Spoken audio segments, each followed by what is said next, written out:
North America has always been about the future, right? The next big thing, always looking forward. So, how in the world did we ever learn to save our past? This is the story of that fight, a battle against the idea that progress always has to mean destruction. For most of its history, the North American city was just a scene of constant construction and demolition. In this image, wow, it just captures that relentless churn perfectly, doesn't it? The old literally crumbling in the shadow of the new. It's a landscape one observer called a painful gestation, a place that was constantly and sometimes violently being reborn. The urbanist Charles Abrams absolutely nailed the problem with this quote. He called it a throwaway culture. Buildings just weren't meant to last. They were seen as disposable, things you built for a quick profit, not for the ages. And the result of this culture, it is just staggering. Back in the 1930s, a big survey identified about 12,000 buildings that were historically significant. Today, half of them are gone, 50%, just wiped off the map forever. So you have to ask yourself, how did this ever change? In a culture so focused on the future, how did the idea of saving old buildings even begin to take root? Okay, so where does a movement like this even start? Well, you might think it was about architecture, right? But nope, not even close. The first preservationists were driven by patriotism and, really, hero worship. They wanted to save the places that told the story of the nation's founding. The key idea here was something called associative value. A building's worth wasn't in its design or its beauty, but in its associations. Who slept there? What famous document was signed inside its walls? The goal wasn't to reuse these places, but to basically freeze them in time as monuments to inspire patriotism. And the first big wins, they pretty much all revolved around one guy, George Washington. In 1850, New York State saved his wartime headquarters. But the real breakthrough, the real game changer, came when a group of determined women, the Mount Vernon Ladies Association, did what the government wouldn't. They raised the money themselves to save his home, setting a powerful new example. But the real test, the real battle, came when this idea moved into the city. When Boston's Old South Meeting House, and this is the very place where the Boston Tea Party was planned, was threatened with demolition, preservationists fought back, and they fought back with pure, raw emotion. What's so fascinating is their strategy. They didn't argue about property values or zoning. No, they appealed to the ghosts of the revolution. Their question was so powerful.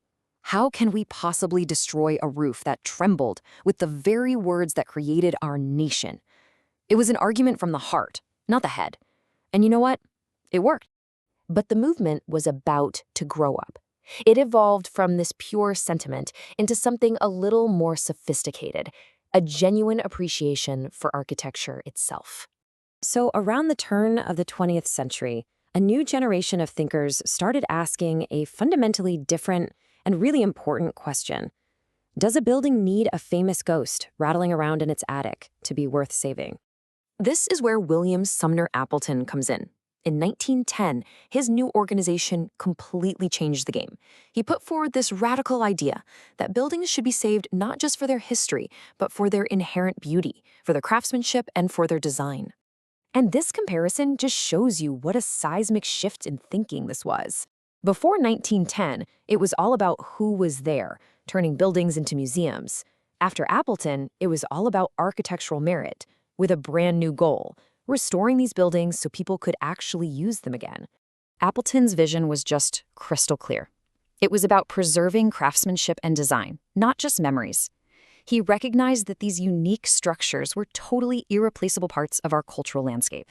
So, once architecture itself became a valid reason for preservation, the ambition and the scale of the movement just started to grow dramatically. The thinking got a whole lot bigger. You can really see the movement's focus grow in three distinct stages. It started with that single, isolated landmark. Then it expanded to saving any building that was beautiful or unique. But the final, revolutionary leap, preserving the character of entire neighborhoods. Now, this was a revolutionary concept, that the group of buildings mattered, that a streetscape of simple, ordinary houses could come together to create something special, a whole that was way more important than the sum of its parts. This idea of preserving historic districts would become one of the most successful and impactful parts of the entire movement. So what's the big takeaway from this century-long journey? Why does this whole fight to save one hero's house and then a whole district matter to us today? Because it provided a vocabulary and a set of tools to push back against that relentless throwaway culture. It gave people a way to argue that progress doesn't always have to mean demolition, that new and old can and should coexist. And by 1970, as this quote shows, the tide had really turned. People began to recognize that these layers of history weren't obstacles to progress. They were what made our cities richer, more interesting, and just more human. So the crucial point is this. Every preserved building, every historic district you walk through, it represents a decision. A decision to value the past in a culture that is almost pathologically obsessed with the future. It didn't just happen by accident. People fought for it. And so that century-long struggle brings us right to today, to our own communities. The next time you walk down the street, I want you to really look around. What story do your city's buildings tell? And which of those stories will we fight to save?